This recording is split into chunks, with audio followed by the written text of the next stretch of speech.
Hello and welcome to this week's Market Share, a short weekly segment brought to you by MKR where we bring you all the noteworthy news and updates surrounding digital media in the world today. My name is Danny, and this week I'd like to ask for some feedback. Comment or reply to this video and let us know how we're doing. Anything else you want to see from this series? Thanks!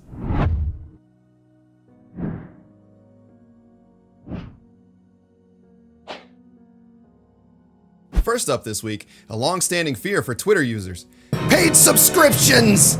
Okay, so we don't actually need to panic just yet. Twitter is only surveying users on potential subscription models for the platform.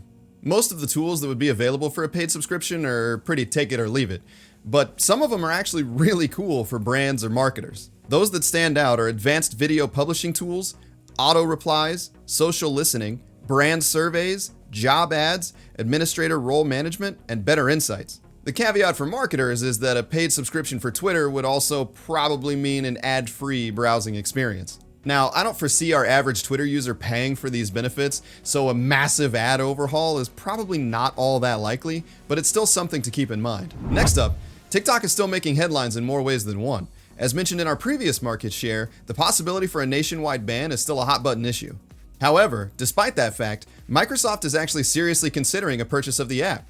And at first glance, that might seem strange, but Microsoft, since like 2012, has been trying to acquire some social space where they can reach a younger audience. One of the most recent attempts, Mixer, a live streaming platform, was shut down earlier this year.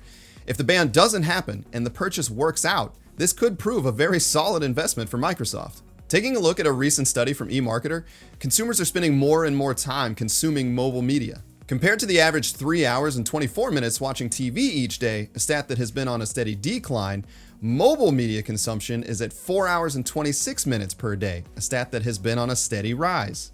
Mobile-first, short-form video content is all the rage, and TikTok is the new hot spot. We'll have to see how all this plays out. Last for this week, some updates on the home front for digital ad spend. Remember that Facebook boycott last month? Well, it didn't make all that big of a dent in Facebook's bottom line. However, many companies aren't all that anxious to rush back into Facebook's arms either. This year, for many factors, has really shifted the traditional digital spend practices. Coca-Cola, for example, is saying that the future of their ad spend is going to be a phased approach per channel, and they're not alone. A lot of companies still aren't happy with some of the changes that they've seen on these platforms, and they're going to continue spending their money differently. On top of that, Facebook isn't the only ad giant seeing dips. For the first time in 26 years, Google reported a decline in revenue for year over year, an 8% decline to be exact.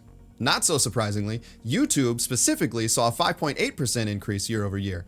If we remember back to when we first started talking about this boycott and how a lot of companies were shifting their dollars towards YouTube, well, it seems that was true and continues to be true. That increase just wasn't quite enough to carry Alphabet as a whole into the green. And those of us looking for some light at the end of this dark, confusing digital tunnel are gonna have to wait a little bit longer. Long story short though, it really does seem like mobile first, short form video is your safe bet. And that's all I have for you this week. Be sure to leave us a comment and let us know how we're doing. Or ask a question. I love a good question. My name is Danny, and I hope you live long and prosper.